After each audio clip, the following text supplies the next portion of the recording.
وتبتاع الإماء وتنكح النساء من مال اليتامى والمساكين والمؤمنين والمجاهدين الذين أفاء الله عليهم هذه الأموال وأحرز بهم هذه البلاد.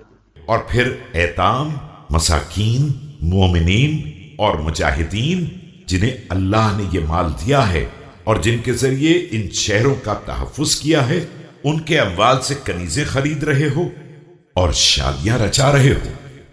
فاتق الله واردد إلى هؤلاء القوم أموالهم فإنك إن لم تفعل ثم أمكنني الله منك لأعذرن إلى الله فيك ولأضربنك بسيفي الذي ما ضربت به أحدا إلا دخل النار. خدا سے ڈرو اور ان لوگوں کے اموال واپس کر دو کہ اگر ایسا نہ کرو گے اور خدا نے کبھی تم پر اختیار دے دیا تو تمہارے بارے میں وہ فیصلہ کروں گا جو مجھے معذور بنا سکے، اور تمہارا خاتمہ اسی تلوار سے کروں گا جس کے مارے ہوئے کا کوئی ٹھکانہ جہنم کے علاوہ نہیں ہے. والله لو أن الحسن والحسين فعلا مثل الذي فعلت ما كانت لهما عندي هواده ولا ظفرا مني بإراده حتى آخذ الحق منهما وأزيح الباطل عن مظلمتهما.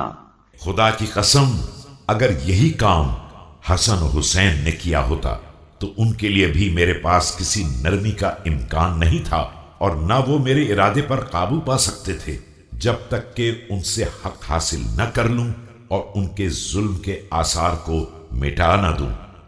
وأقسم بالله رب العالمين ما يسرني أن ما أخذته من أموالهم حلال لي أتركه ميراثا لمن بعدي فذح رويدا فكأنك قد بلغت المدى ودفنت تحت الثرى. خدائے رب العالمین کی قسم میرے لیے یہ بات ہرگز خوش کن نہیں تھی اگر یہ سارے اموال میرے لیے حلال ہوتے اور میں بعد والوں کے لیے میراث بنا کر چھوڑ جاتا. ذرا ہوش میں آؤ کہ اب تم زندگی کی آخری حدوں تک پہنچ چکے ہو اور گویا کہ زیر خاک دفن ہو چکے ہو.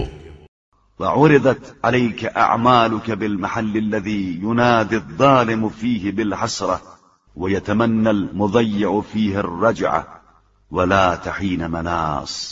اور تم پر تمہارے اعمال پیش کر دیے گئے ہیں اس منزل پر جہاں ظالم حسرت سے آواز دیں گے اور زندگی برباد کرنے والے واپسی کی آرزو کر رہے ہوں گے اور چھٹکارے کا کوئی امکان نہ ہوگا.